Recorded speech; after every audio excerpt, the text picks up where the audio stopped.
Hola, ¿qué tal? ¿Cómo están todos?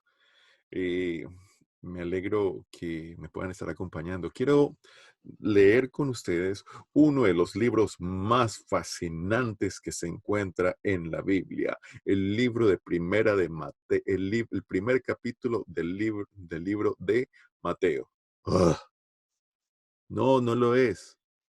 Este libro en particular es un poco aburridor. Yo lo he tratado de leer y lo he intentado muchas veces y pocas veces lo he terminado de leer. ¿Por qué? El libro de Mateo se trata de el libro de la genealogía de Jesucristo, hijo de David, hijo de Abraham. Y desde el versículo 1 hasta el versículo 16 es una continuación, es una repetición de Abraham engendró a Isaac, Isaac engendró a Jacob, Jacob engendró a Jacob, y así se repite muchísimas veces. Y yo no sé ustedes, pero ese libro no es para nada atractivo para el lector de hoy en día. ¿Por qué lo hicieron de esta forma? Resulta que este libro tenía un propósito en particular. Este libro estaba diseñado para demostrar la, la conexión que tenía Jesús con el mismo Abraham, la conexión que había de que este eran parte de la genealogía de Jesús y todo esto, su abuelito, el abuelito, el abuelito, el abuelito, llegaba hasta un punto, hasta el mismo Aarón. Y entonces le daba el derecho a ser llamado un sacerdote. Pero entonces los judíos tenían algo en particular. Para ser un sacerdote debían tener intachable una conexión para llegar entonces a Aarón y que todos debían haberse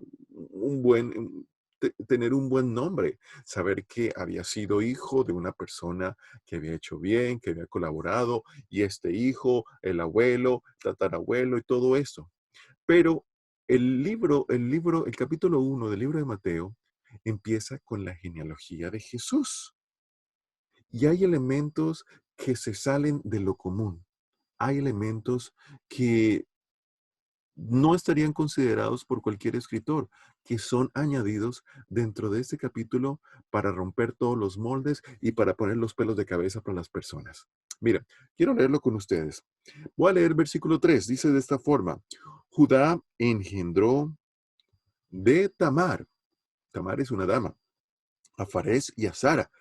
¿Quién es esto? Miren, resulta que Judá es uno de los hijos de Jacob y de los 12 hijos que tuvo. Y por medio de Judá fue que llegó la descendencia al punto donde llegó a Jesús. Pero resulta que Tamar, dice de esta forma, Judá engendró de Tamar.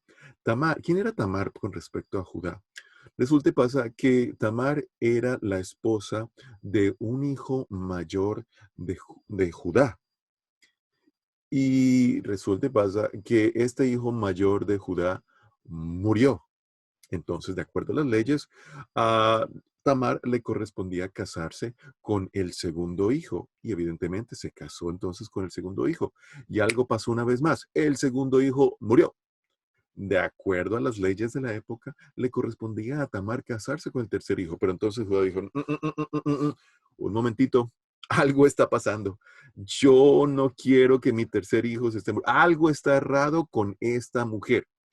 Y resulta que en esta genealogía que está mencionando a Tamar, Tamar se dio cuenta de que no iba a ser entregada, no se le iba a entregar el tercer hijo a ella.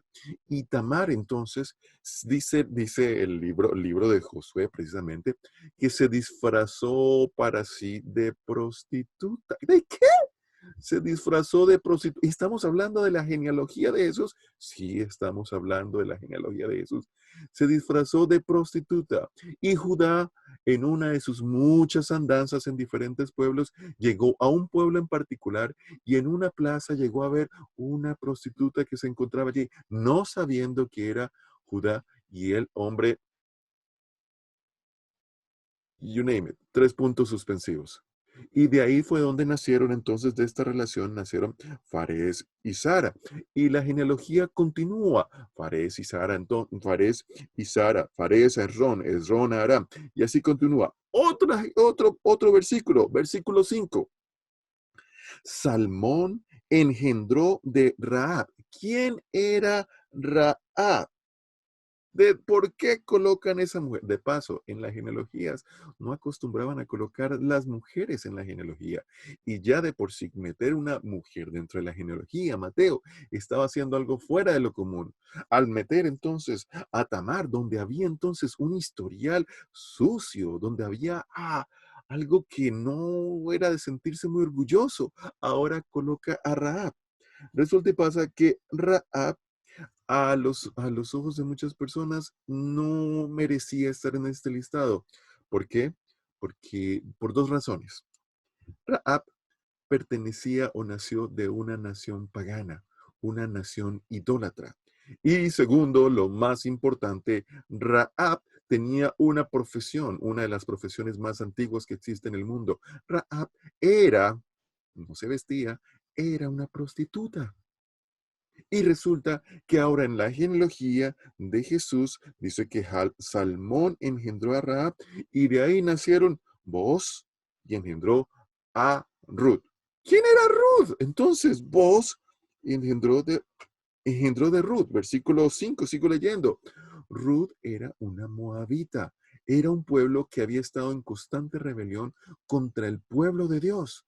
Y resulta que una moabita, una gentil, una persona que no merecía, que no cumplía con las expectativas, ahora se encontraba dentro de la genealogía de Jesús. Tremendo llegar a decir que la tatarabuela, a algún punto era una moabita y la la que le seguía era una prostituta y la segunda y la otra que le seguía mucho más atrás en la historia era Tamar. Pero no lo mencionen, porque esa tuvo un enredo completo con el suero, porque no le... ¡Qué desorden tan tremendo que se está viviendo acá!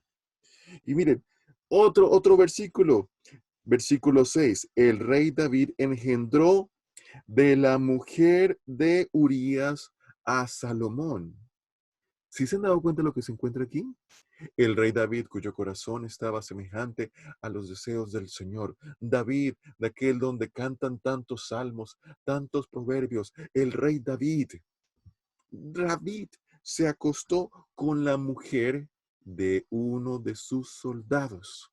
Y esta mujer quedó y de ahí nació aquel hijo que es reconocido como el rey que de mayor sabiduría, el hombre de más sabio que ha existido después de Jesús.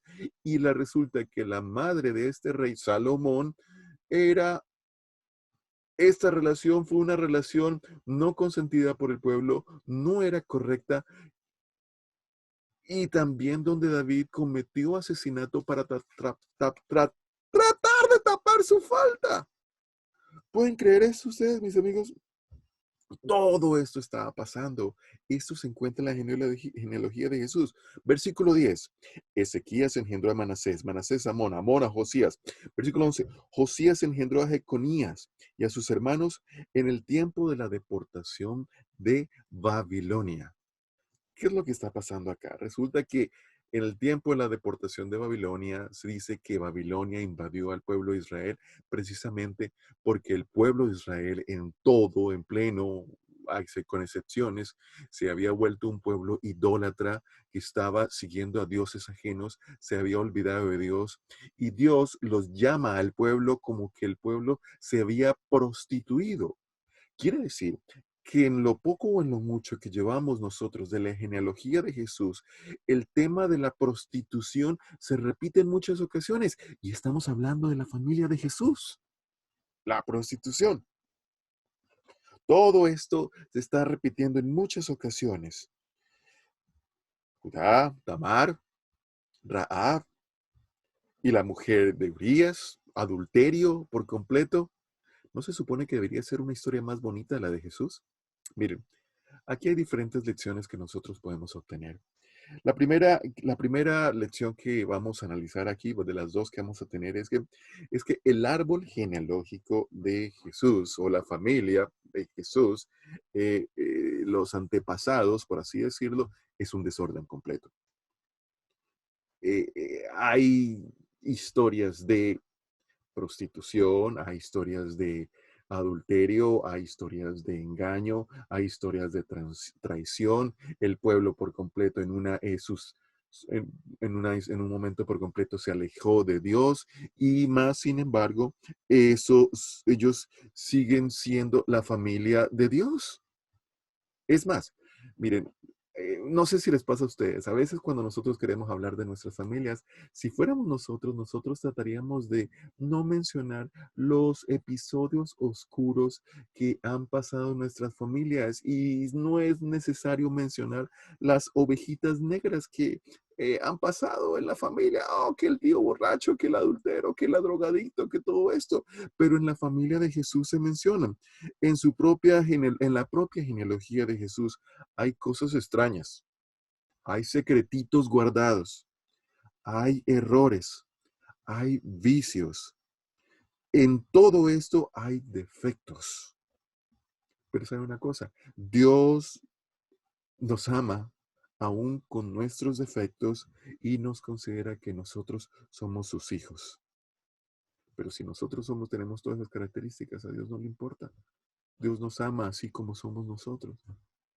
¿Cómo es posible que el Señor está tratando de mostrar aquí estos secretos, eh, esqueletos en el closet que están guardados y el Señor los está mencionando de que sí, esta es mi familia. No me avergüenzo de ellos. Yo los represento. De aquí nació y vino y Jesús fue colocado dentro del seno de esa familia en esa línea de desorden hasta donde llegó a él. Es más, si nosotros no somos honestos, ¿por qué Jesús me lo menciona de esta forma? Ay, pero no es posible que pase todo esto. Hay errores. Y si nosotros somos honestos, cada uno de nosotros tiene errores, tiene faltas, tiene cosas que corregir. No hay ninguno de nosotros que se vaya a salvar. Hay cosas que nosotros siempre escondemos. Hay pasados de los cuales no tratamos de mencionar a nadie. Nosotros mencionamos los trofeos de nuestra vida, pero los vicios, los errores, las traiciones, la mentira que hemos vivido nosotros, no la queremos mencionar. Pero aún así, Jesús no se avergüenza de su familia. Él nos ama a cada uno de nosotros, con nuestros errores, con nuestras virtudes. Aunque no son tantas las virtudes, son más los errores que nosotros tenemos. Todos tenemos cosas y detalles. Nosotros nos vemos muy bien representados por esa genealogía de Jesús, por el engaño, por el adulterio, por la prostitución. Pero yo no soy prostituto, yo no soy prostituta. Pero resulta que el tema de prostitución está dado para aquella persona que abandona a Dios. No sé si en mi familia o en mi caso, han habido ocasiones cuando no estábamos tan cercanos de Dios, o era lo que menos nos interesaba a cada uno de nosotros. O hay momentos en que vamos a la iglesia y en lo que menos estamos pensando es en una conexión con Dios, sino estamos pendientes de cualquier otros detalles. Sin darnos cuenta, nosotros dejamos de ver a Jesús y nos volvemos y empezamos a colocar nuestros ojos en cualquier otra atracción. Sin darnos cuenta, en ese momento, nosotros nos volvemos entramos en la categoría de prostitutos, porque no colocamos, porque abandonamos a nuestro Señor, porque abandonamos la fidelidad. Todos nosotros tenemos errores, pero aunque todo esto no está bien, Dios nos ama, pero aunque todo esto no está bien, Él nos está invitando a que nos acerquemos a Él y Él es nuestro representante como familia. Miren lo que está diciendo, por ejemplo, en Hebreos 2, versículo 11. Y como Jesús también es hijos de Dios, no se avergüenza de tratarnos a nosotros como hermanos, como su familia, con todos los errores que nosotros tenemos, con todas las faltas que nosotros tenemos. Nuestro Jesús no se avergüenza de representarnos y decirles, ellos son mis hijos, por ellos yo morí y a ellos yo los quiero. Segunda lección que nosotros tenemos acá,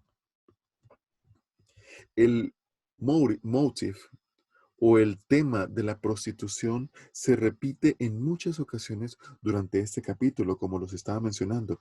Y es en varias ocasiones. Miren, en varias ocasiones lo dice así de esta forma.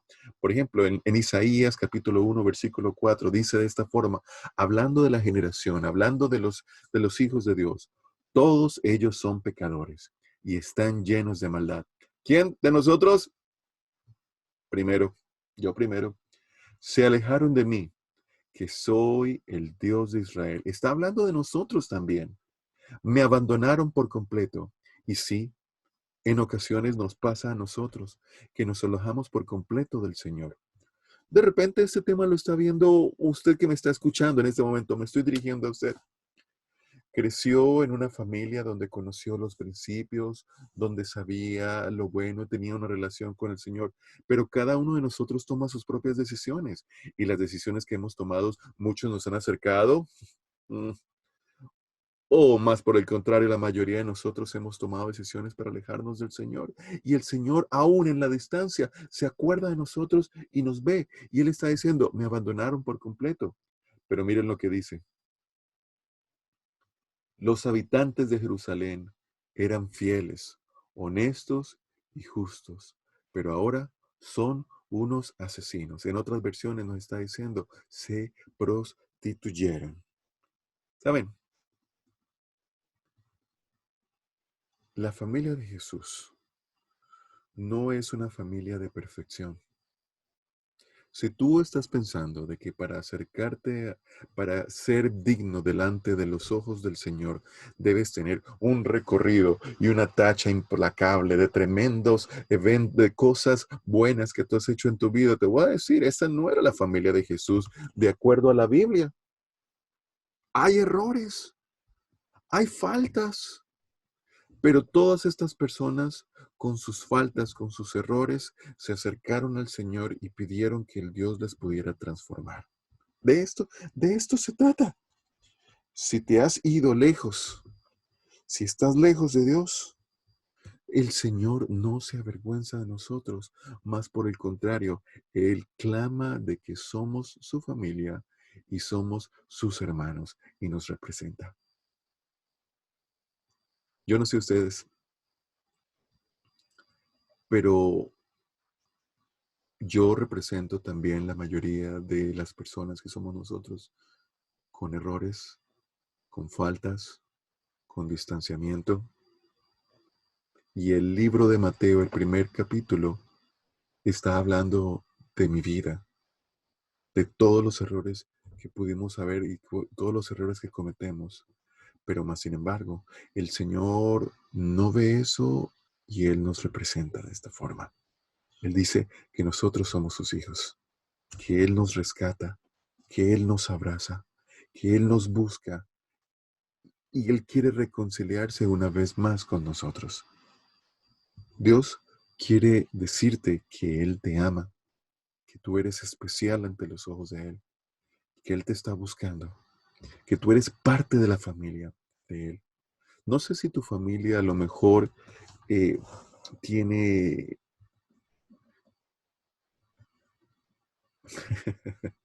escuchaba en una historia en una ocasión de que toda su familia tiene su loco y su drogadicto. Toda la familia tiene su drogadicto. Y si tú no lo crees es porque tú eres el drogadicto de la casa. Pero saben una cosa, con faltas y todo, Dios nos ama a cada uno de nosotros. Porque en realidad todos caímos cortos para la gloria del Señor. Pero Dios se acercó para buscarnos a nosotros, para que nos pudiéramos reconciliar una vez más con Él. Mi querido amigo, mi querida amiga, te voy a decir una cosa. Si tú has pensado de que por tus faltas y por tus errores no te puedes acercar al Señor, precisamente personas como tú es las que Él está buscando. Personas como tú es las que Él representa. Personas como tú es las que Él quiere redimir. Y Él está invitando una vez más para que todos aquellos drogadictos, adúlteros, adúlteros de corazón, prostitutas, ebrios, mentirosos, egoístas, violentos, que todos nos podamos acercar a Él y que nosotros nos podamos dejar representar por Cristo Jesús. Amigo, si tú, como decías, si tú has pensado de que tienes que llegar a ser perfectos para acercarte al Señor, no es así. Él está esperando con los brazos abiertos para que tú puedas decir, sí, Señor Jesús, represéntame, quiero creer en ti, quiero acercarme una vez más. Y como ese hijo pródigo que una vez se estaba revolcando y deseando la comida de los cerdos que le tocó cuidar, acercarse una vez más y recibir el abrazo de su padre y llegar a decir, este es mi hijo, colóquenle un anillo, él es mi representante. No importa todas las faltas que cometió, no importa toda la distancia, no importa todos los lugares donde se revolcó, no importa cómo se ve, tú sigues siendo mi hijo. Yo te he estado esperando. Te amo, te quiero y eres lo más valioso. Y todo el plan de salvación, todo lo que he hecho, venir a la tierra, fue para rescatarte a ti precisamente que te encuentras lejos de mí. Yo no sé ustedes, es algo que yo no alcanzo a entender todavía, pero ¿cómo es posible que ese Dios descendió de lo más alto al punto de vivir como hombre al nivel de su creación, llegó a ser perseguido al punto de ser escupido en su rostro, bofeteado y morir de casi semidesnudo en una cruz para que tú y yo pudiéramos tener esperanza? ¿Qué más debe hacer Jesús para que tú puedas decirle, sí, Jesús, quiero, quiero acercarme a ti? ¿Qué más debería haber hecho Él? ¿Qué más puede hacer para que tú puedas acercarte a Él? La genealogía de Jesús, como tal, tiene un mensaje de esperanza para todos los pecadores como tú y yo, donde tenemos un Jesús que nos representa. Sin más pausa y sin más preámbulo, quiero decirte que ya es tiempo de volver a Jesús. Es tiempo de volver a Jesús. Él te está esperando. ¿Por qué no decides aceptarle el día de hoy? Dios te guarde por la buena decisión que estás tomando. No esperes más. No sufras más solo. Entrega tu vida a Cristo Jesús y permite que Él pueda llenar en ti ese pedazo vacío que no han podido llenar todos los vicios y las alegrías que tú has querido colocar en tu corazón. Dios te guarde. Te aprecio mucho y Dios te ama.